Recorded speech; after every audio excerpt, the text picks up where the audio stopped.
Niluluto mo? Beans. Ha? Beans. At saka yung mais kasama ng chicken.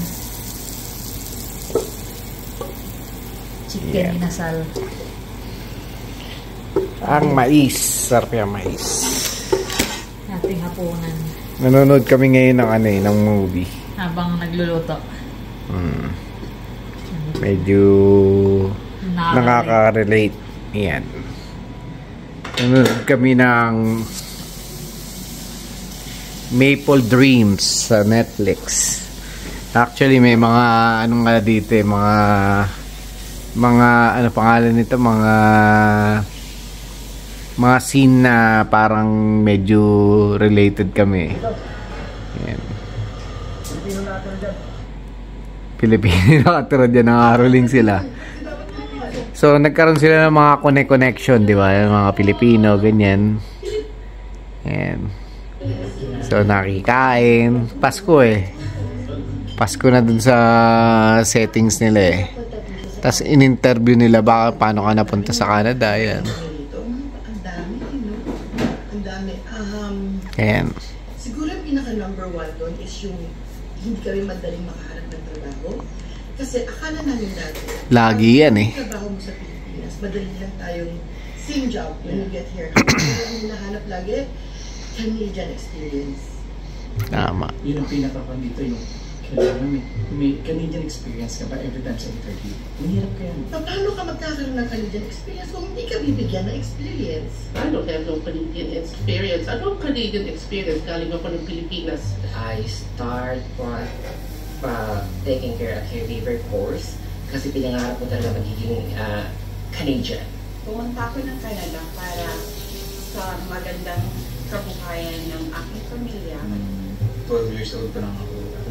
Pumunta kami ng Vancouver immediately. Alam ko na, alam ng buong pamilya ko. Dito talaga yung gusto ko. First year, mapipil mo talaga na nakakatakot kasi nade-drain na yung funds. Iba-iba ng experience, di ba? Kailangan, pagdating mo dito is makahanap ka agad ng work. Ang tagal ko nang nag-aral na sa UP tapos ang dami yung experience ko mas malaki than sa mga nakagraduate dito. So parang ang hirap lunukin. Pero kailangan mo tanggapin kasi Kailangan talaga. I work 4 jobs. Kailangan. Ayan o, 4 jobs naman. Aalaga ako ng 3 autistic na mga bata, mahirap. Ihahatid ko sa school, naglalakad ka sa snow na hindi mo inakala na ganun pala yung buhay sa Canada, but you have no choice. Ayun, talaga. Being a single mom is one hell of a job. To be on your own. Nag-aalaga ako ng ibang mga anak sa ibang tao, whereas hindi ko nalagaan yung sarili ko. Dahil nasa Pilipinas. Yun ang pinakamahirap at pinakamasakit sa experience ko sa Canada nung nakadating. Ang pinakamahirap nun, hindi ko nabibigyan ng tamang oras yung anak ko. Sabi ko, parang masaya na ako dito. And then this just starts to hit you. Kasi yung will to hope, parang hindi sapat. Pero tiniis ko lang. Sometimes mangangatop ko sa kapitbahay, maglilinis lang para mabuhay.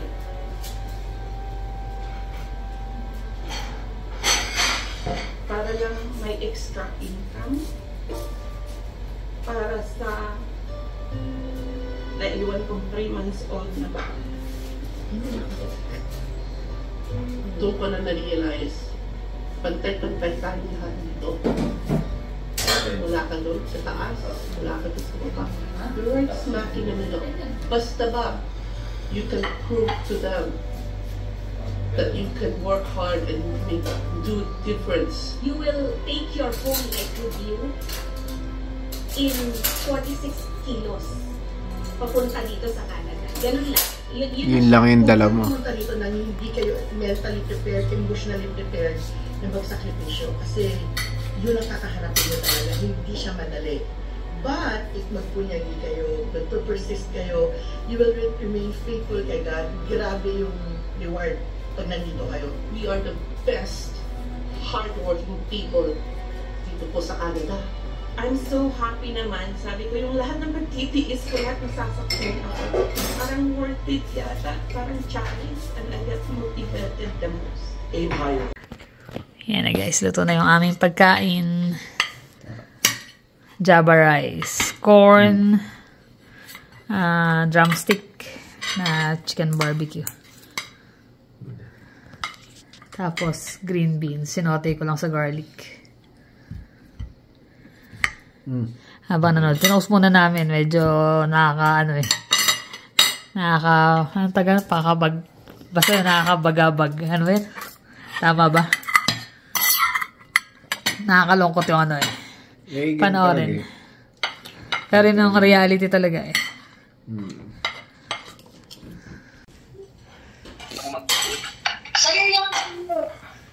Kamusta ka na, Mami? Magaling na? Magaling na yung ubo mo? Ha? Oh, saan napunta? Oh. Ganyan lang. Hindi pa dito. Kamusta ka na? Kamusta ka daw? Ano kumusta? Yan, kamusta ka daw? Kamusta na? Yes! Ngayon pa lang. Oh, may halak pa. Medyo may inuubo-ubo po raw eh.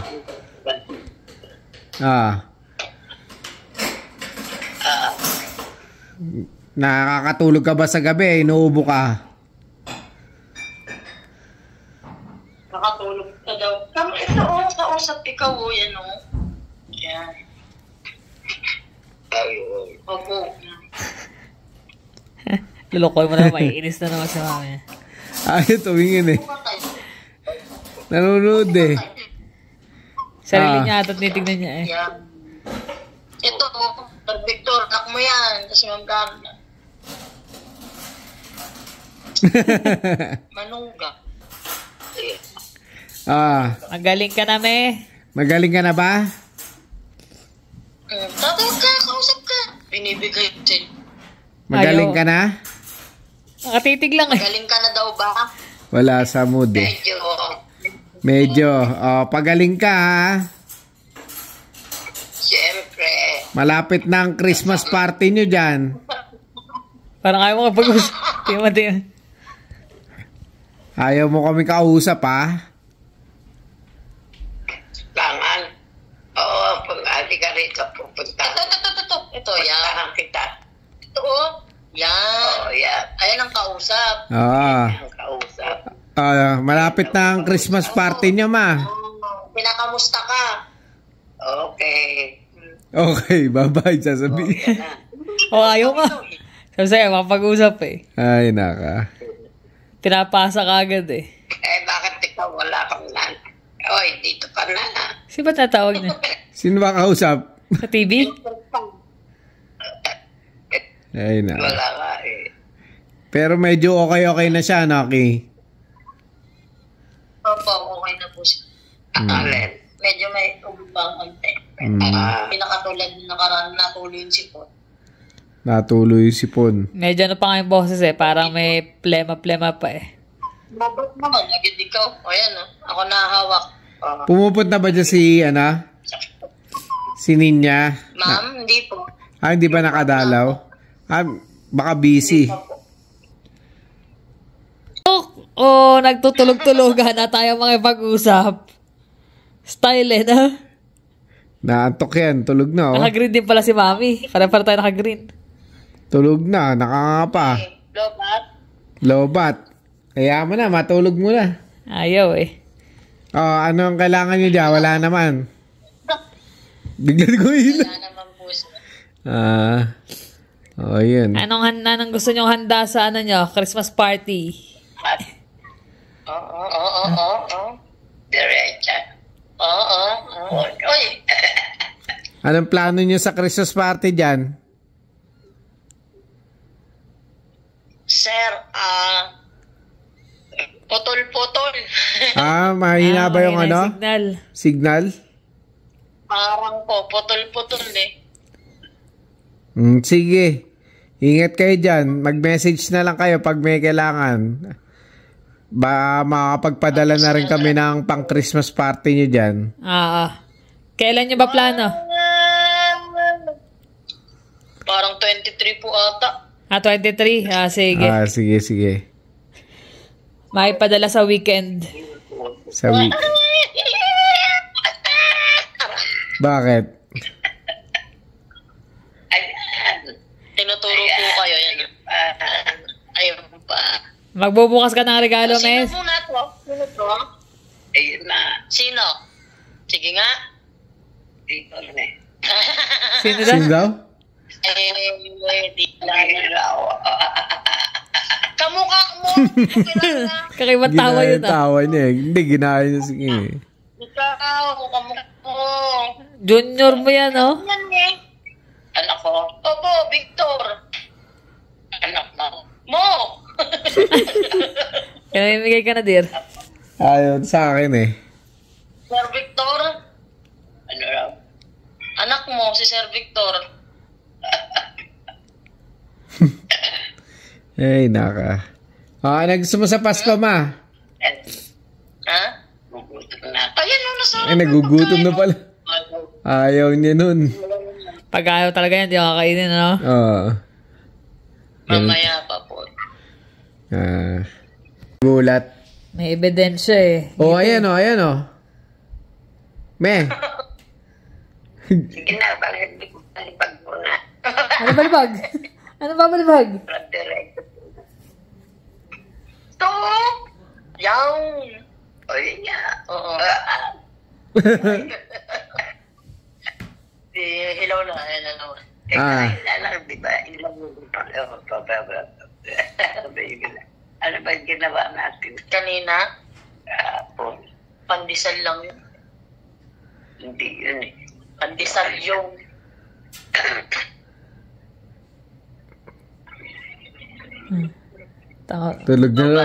Tulog na naman. Nalobat. Lobat na naman. 10, 9, Knockout. 7, Tira na naman yun. 5, Tahimik eh. 4, Ba, walang dilat 2, 1. Dang. Sabay tawa. Sabay tawa eh.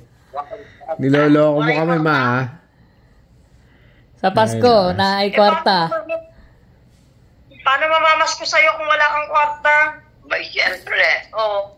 Meron yan. Meron pa rin yan. Oo. Sige. Oo. Ayaw. Ayun. Yun Katatapos lang namin kausap si Mami. Tinawagan namin kasi after namin manood ng Alam mo, pareho na naman kami. Nakaberde naman yun. Nakaberde naman. Kaya gaya ko eh. Pati si Mami naka-green. Ay, naka. Hindi namin pinag-uusapan. Natataon lang. Naiyak siya eh. Naiyak ako doon sa palabas eh. Nakakalungkot din eh kasi medyo relate siya doon sa huling part nung movie eh. Namatay pala yung niya ron. Yung... panunurin nila yun eh. Pinagkwentong pa eh. Paano mo yan? Ganun talaga. Oo, sa bagay. Yun yan, yung namatay yung tatay niya ron.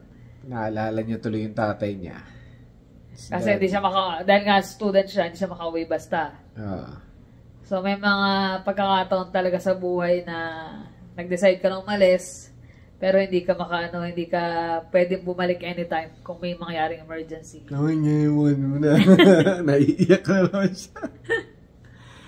Dumating talaga sa point niya yun eh, kasi nung namatay yung tatay niya, hindi siya makauwi. Kami mga nagasgas. Kung naman yun, pwede kong umuwi siguro kung hindi sa time na yun.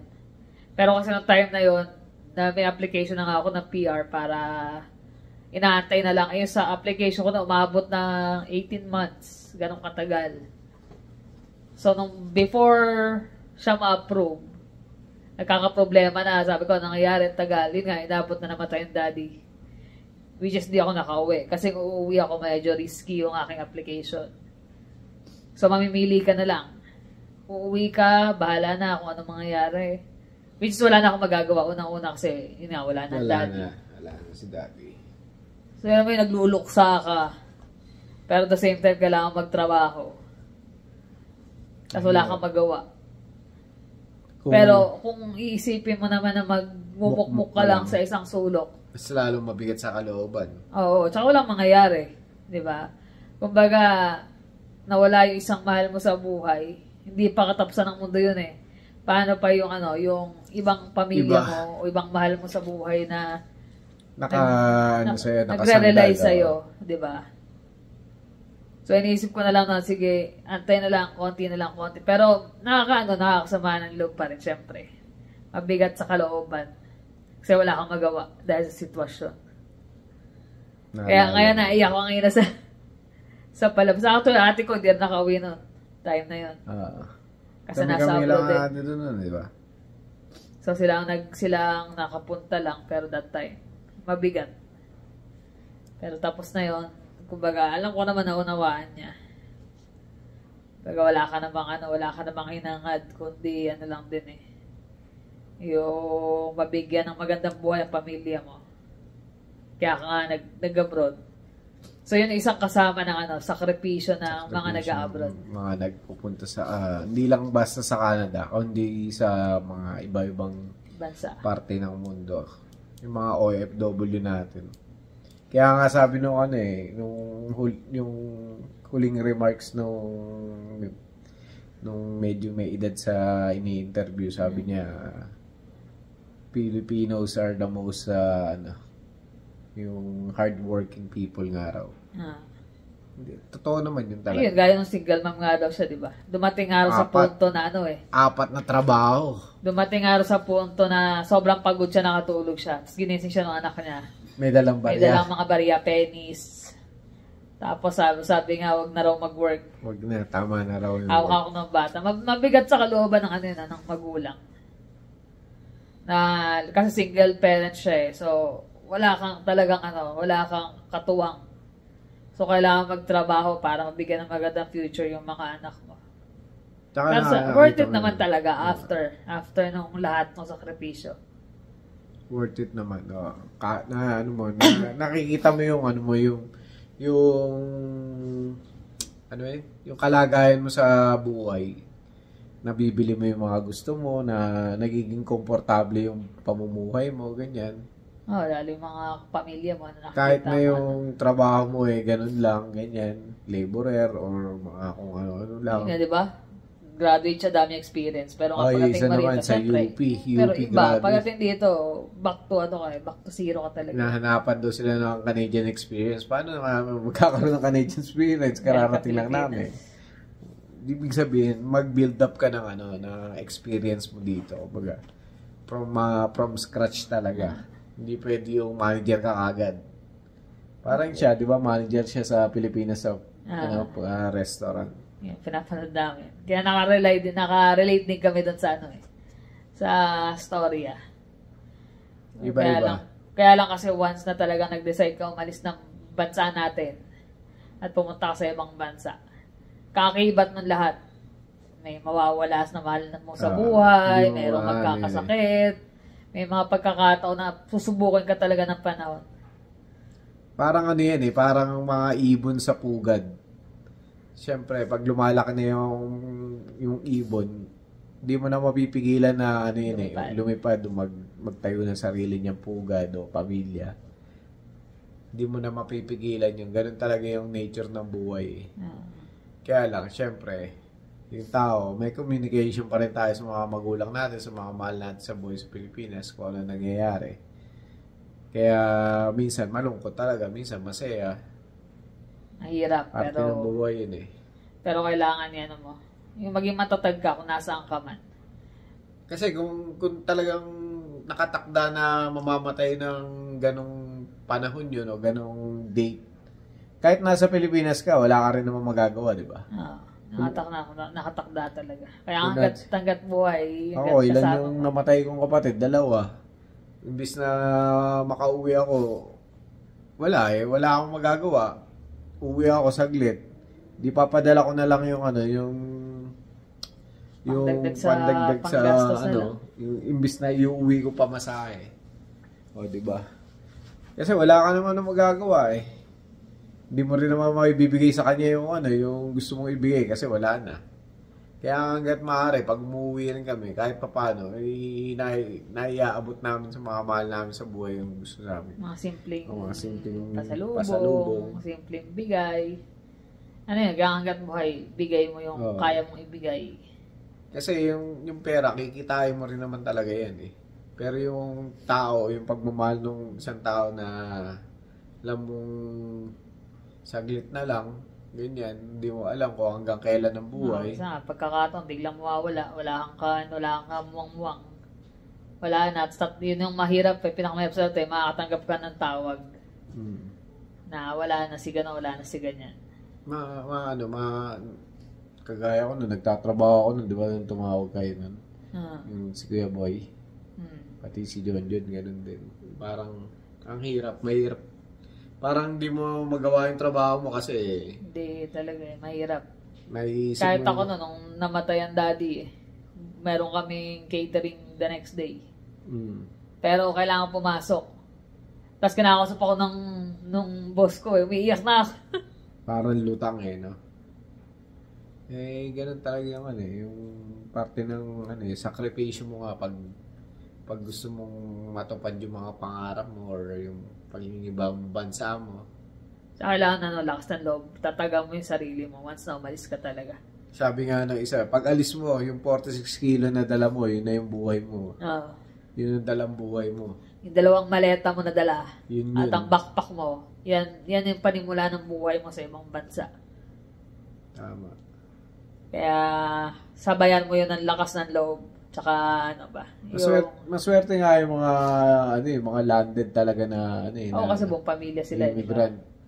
Kumbaga may pamilya kagad sila. Hindi kagaya ng iba, kagaya mo, ikaw lang mag-isa. Simula ka talaga talagang sa wala. Mahirap. Yung mga iba, estudyante. Nakukuha nila yung pamilya nila. Kaya alam, minsan may mga trials na mabigat. Marami. Lalo pag may mga anak ka. Kasi hindi mo naman makukuha ng within few months taon nang bibilangin bago makuha yung pamilya mo. So sa haba ng panahon na yun, ang dami mong pagdadaanan. Hindi lang ikaw, pati yung pamilya mo na naiwan. Yung nila, yung mga challenges sa buhay nila. Yung mga lumalaki yung mga bata na wala ka. Mga punto na tatanungin ka, asan si mami, asan si daddy. Yung mga ganun Yun yung sa kabila ng tagumpay mo dito, yun yung mga kapalit. Kaakibat na pagsubok. Yung panahon na dapat kasama mo sila sa graduation, mga ganun, yung mga school, activities. Pero isipin mo na lang yung ginawa mo yun para sa kanila din. Hindi man nila maintindihan yung point. Sa ngayon, kung maliliit sila, hindi nila maunawaan. Kasi ang bata, gusto nila makasama ka lang. Yun yung importante sa kanila. May kalaro sila or may mga magulang silang magmamahal sa kanila. Pero once na lumaki sila, maunawaan nila yun. Kaya kumbaga, mga maswerte rin talaga yung mga nadadala mga anak nila rito. Na right away kasama. Kasama ka agad. Mahirap kasi, syempre, palitan kayo, may maliit. Hindi kayo pwede magsabay ng trabaho. Pero at least kasama mo. Kesa yung malayo ka, mas mahirap yun. Ano pa magat nun? Panoorin nyo yun? Maple Leaf Dreams. Maple Leaf Dreams. Yan. Sa Netflix. Nadaanan niya lang yun Sabi ko, play mo. Sabi ko, panahon natin. Maganda. Pero maganda naman. Mga bagong artista lang yun. Pero bago, hindi na natin napapanood kasi. Hindi lang siguro. Pero maganda, panoorin niya. Medyo madrama lang, lalo pag nakaka-relate ka, medyo maiiyak talaga. Kung gaya kong mababawan luha. Lalo pagdating sa pamilya. Yung mga sakripisyo ng mga kababayan natin dito Kanya-kanya tayo ng problema rin Kanya-kanya na pinagdadaanan ng pagsubok. Iba-iba. Mayroong slight lang ang pinagdadaanan, mayroon naman talagang matindi na naabutan ng problema, sunod-sunod. Pero sunod-sunod sila, di ba? Pero once naman na naging ayos na at nandun ka na, sasabihin mo, worth it pala. Worth it talaga. Worth it. Naging madrama, halo-halo na. Kaya nakakatawa, maganda i-share kasi alam ko marami nanonood sa amin ng mga kapwa namin na ng ibang bansa. Nagtatrabaho. Wala man dito sa Canada, sa Australia, sa Taiwan, ganyan. Meron din sa Thailand, meron sa Korea. Mayroong nasa Middle East. Marami sa Middle East. Marami. Japan, syempre. Japan. Yan. Australia, sa Melbourne. Maraming mga nakaka-relate sa mga ganung istorya. Pero, at the end of the day nga naman, syempre, yung choices mo sa buhay, ginawa mo yun. Kaya, kumbaga, mo yun, yung direksyon ng buhay mo yun eh. Ikaw yung gagawa talaga nun eh. Ikaw ang gagawa ng ng daan mo. Nasa na kung magiging malubak yun o kung paano mo tatahakin ba. Ay, nako. Ang mga payong lang yan Payong kaibigan lang. Siyempre, kanya-kanya tayo ng experience sa buhay. Iba tayo ng experience. Merong mahirap, merong madali. Meron yung mahirap sa kanila, pero madali sa mga mas mahirap yung ginagawa. May ganun eh. Pero sa amin, pagdaanan namin, so far, masabi namin na worth it naman lahat. Dadaan ka talaga sa punto ng buhay na ganun. Kasi hindi ikaw yung magiging ikaw ngayon kung hindi mo pinagdaanan yung mga yun. Tama. Yun. Yun yung basta samahan mo lang ng samahan mo lang ng dasal. Yun na importante. Saka isipin mo na yung yung mga nag-aantay sa'yo na pamilya mo, mga mahal mo. Kaya ka pumunta para lumaban sa ibang bansa para sa kanila. Para sa kanila at para sa'yo. Para sa magandang future ng pamilya yun. Yung pagpasensya niyo yung boss niya, ngayon kaiyak. Puno na siguro na sipon dito yan. Nakaiyak nga na nga ako. Nakakaiyak naman kasi talaga lalo pag gano'n ang usapan. Mabigat.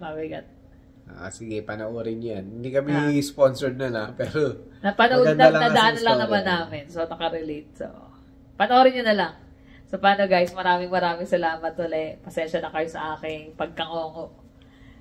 Ingat kayo lagi. See you in the next vlog. Bye.